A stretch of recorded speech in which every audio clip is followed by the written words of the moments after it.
এবং মিছিল। অসংখ্য ধন্যবাদ, থ্যাংক ইউ ভেরি মাচ।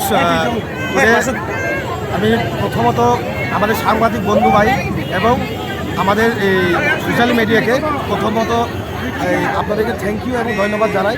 আজকে আমাদের যে প্রোগ্রামটা হচ্ছে প্রাককালে মানে ইলেকশন হচ্ছে আমাদের যে বড় প্রোগ্রাম করতে হচ্ছে, এটা কারণ হচ্ছে 70-72 বছরে আমাদের যে ত্রিপ্রাসা, হ্যাঁ, এখন এই 30 বছর কভারেজ হয়ে গেল, সরকার করে গেল, এই সিপিএম 25 বছর, আজকে বিজেপি 5 বছর হয়ে গেল, কিন্তু আমাদের ত্রিপ্রাসাদের কোনো মানে কপাল আমরা চেঞ্জ হয়নি। তো so we are demanding the great Tripuraland. তো স্টিল হুইজ গভর্নমেন্ট কে আছে এখন?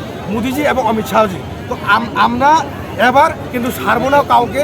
Tripura Motha without any alliance we can bring the government, এটা কিন্তু সত্যি কথা। তার কারণে আমরা এখনও বলছি মোদিজি এবং অমিত শাহজি, আমাদের যে ডিমান্ডটা আজকের মোটে যদি তারা আমাদের ভূভাগরা আমাদের পার্টি সুপ্রিমো মহারাজের সঙ্গে যদি সাইন না হয়, তো কিন্তু ত্রিপুরা মধ্যে আমরা অলরেডি বলে দিয়েছিলেন আমাদের ভূভাগরা আমরা কারোর সঙ্গে জুটে যাবেন না, আলাদাভাবে লড়বেন, এককভাবে আমরা সরকার করবো 100%। চুরিরাম কনস্টিটিউয়েন্সিতে কে পেতে পারে এটা আমরা বলবো না, এটা তো ভূভাগরা আমাদের পার্টির সুপ্রিমো, কিন্তু এখনও আমার যে পার্টি যে টিকিটগুলো এখনও ঠিক হয়নি, এটা আমরা বলতেও পারবো না, আমাদের সুপ্রিমো উনিই বলবেন সঠিক।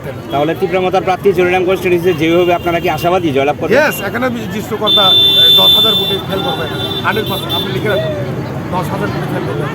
আপনার নামটা? আমার নাম বুদ্ধদেব, আমি ত্রিপুরা মতো ছিল। Thank you.